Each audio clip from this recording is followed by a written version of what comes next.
Hello' everyone, কি খবৰ আপোনালোকৰ? আশা কৰোঁ সকলোৰে ভালে। আজি মাহীহঁতৰ ঘৰত নেক্সট ডে।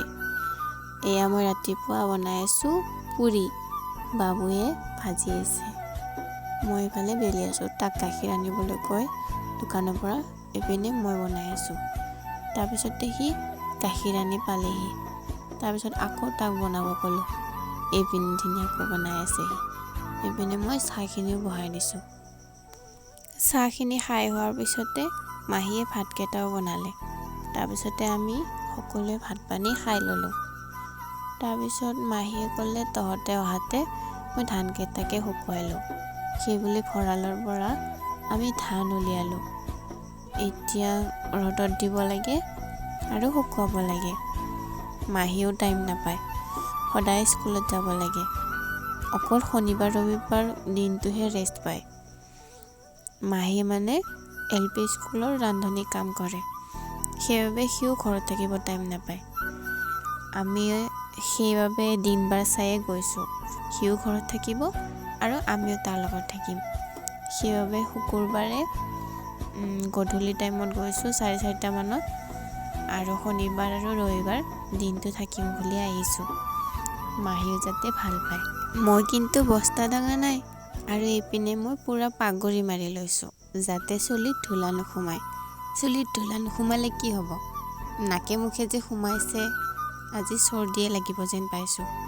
এইপিনে এতিয়া মাহীয়ে মই ধুনীয়াকৈ ধানখিনি মিলাই দিম যাতে সোনকালে শুকায়। আৰু মই যেতিয়া ছোৱালী আছিলোঁ তেতিয়া কিন্তু এইবোৰ কাম অলপো কৰা নাছিলোঁ, আৰু এতিয়া লাহে লাহে কৰিব শিকিছোঁ, কাৰণ ছোৱালীৰ পৰা পৰিৱৰ্তন হৈছোঁতো।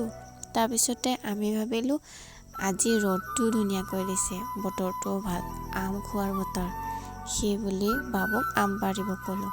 আৰু এইপিনে বাবুৱে আম পাৰি আছে।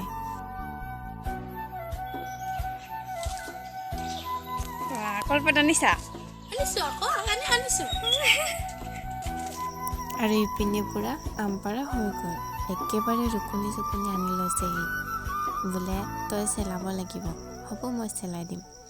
তাৰপিছতে আমি আমখিনি চেলাম আৰু ধুনীয়াকৈ খাম। সি কিন্তু ভিডিঅ' কৰি খুব ভাল পায়, সিও কৰিলেহেঁতেন ব্লগ, কিন্তু তাৰ মাকৰ মোবাইলটো ইমান এটা ভাল নহয়, সেইবাবে হেনো কৰিব নোৱাৰে।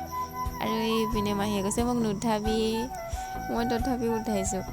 আৰু এতিয়া আমি ধুনীয়াকৈ আম চেলাম, আৰু পিছপিনে ফেনো লগাই লৈছোঁ, কাৰণ মাহীয়ে ধান ৰখি আছে। ছাগলীকেইজনী যে ইমান দিগদাৰি কৰে, আৰু এইপিনে হাঁহ মুৰ্গী আছে। এইপিনে পূৰা আমি জমনি কৰি কৰি আম চেলাই আছোঁ, আৰু বাবুৱে ৰখি আছে। বেচেৰাটো ঘৰত যে কোনো নাই, সেইবাবে সি ঘৰৰ কামবোৰ কৰিবলগীয়া হয়, আৰু কৰেও বেচেৰাটো। আৰু এইপিনে মাহীয়ে ধান হাত দি আছে। আমাৰ আম চকলোৱা হ'বই আৰু বেছি টাইম নাই। জিভাৰ পানী পৰিছেনে গাইজ? এইপিনে আমি কলপাতো পাৰি লৈছোঁ। তাৰপিছতে তাকে সানিব ক'লোঁ। একেবাৰে সানিকনে ভালকৈ চাবোনেৰে হাত দুখন ধুই ল'বি, তেতিয়াহ'লে জলকীয়া নধৰিব। তাৰপিছত সি ধুনীয়াকৈ সানিলে, মই ভিডিঅ' কৰি আছোঁ। তাৰপিছত সানি উঠি কলপাতত দি দিলে। সি কৈছিলে কলপাততে সানিব লাগিছিলে, খাই ভাল লাগিলেহেঁতেন। মই কৈছোঁ একো নাই, চৰিয়াতে সানি লওঁ, তাৰপিছত কলপাতত দি দিবা। আৰু আমাৰ খোৱা ষ্টাইলটো চাবা দেই, সি হেনো জোলখিনি খায় এনেকৈ, সেইবাবে কলপাতত দি দিলে আমখিনি। জোলখিনি খায়েই সি আমে খাব নোৱাৰিলে। এয়া আমি এখন কলপাততে খাইছোঁ গোটেইকেইজনে মিলি। বাবুই পিছে অকণমানে খালে, সি হেনো নাখায় আৰু জোলখিনিয়ে হৈ গ'ল। অৱশ্যে খাব মন নাযায়, নিজে কাটিলে আৰু সানিলে। আৰু এইপিনে পূৰা মই খাইছোঁ, ইমান যে টেঙা। খাব হৈছিলে কিন্তু আম, ইমান সৰুও নহয়, মিডিয়াম হৈ আছে। পিছে আমাৰ মাহীটোৰ আম সোনকালে খাবলৈ হয়। আৰু এইপিনে পূৰা আমি আম চাম খাই মোবাইল চাই আছোঁ। আমি আজি দুপৰীয়া ভাত নাখালোৱেই। আমাৰ এখেতে কিন্তু খাইছে দেই।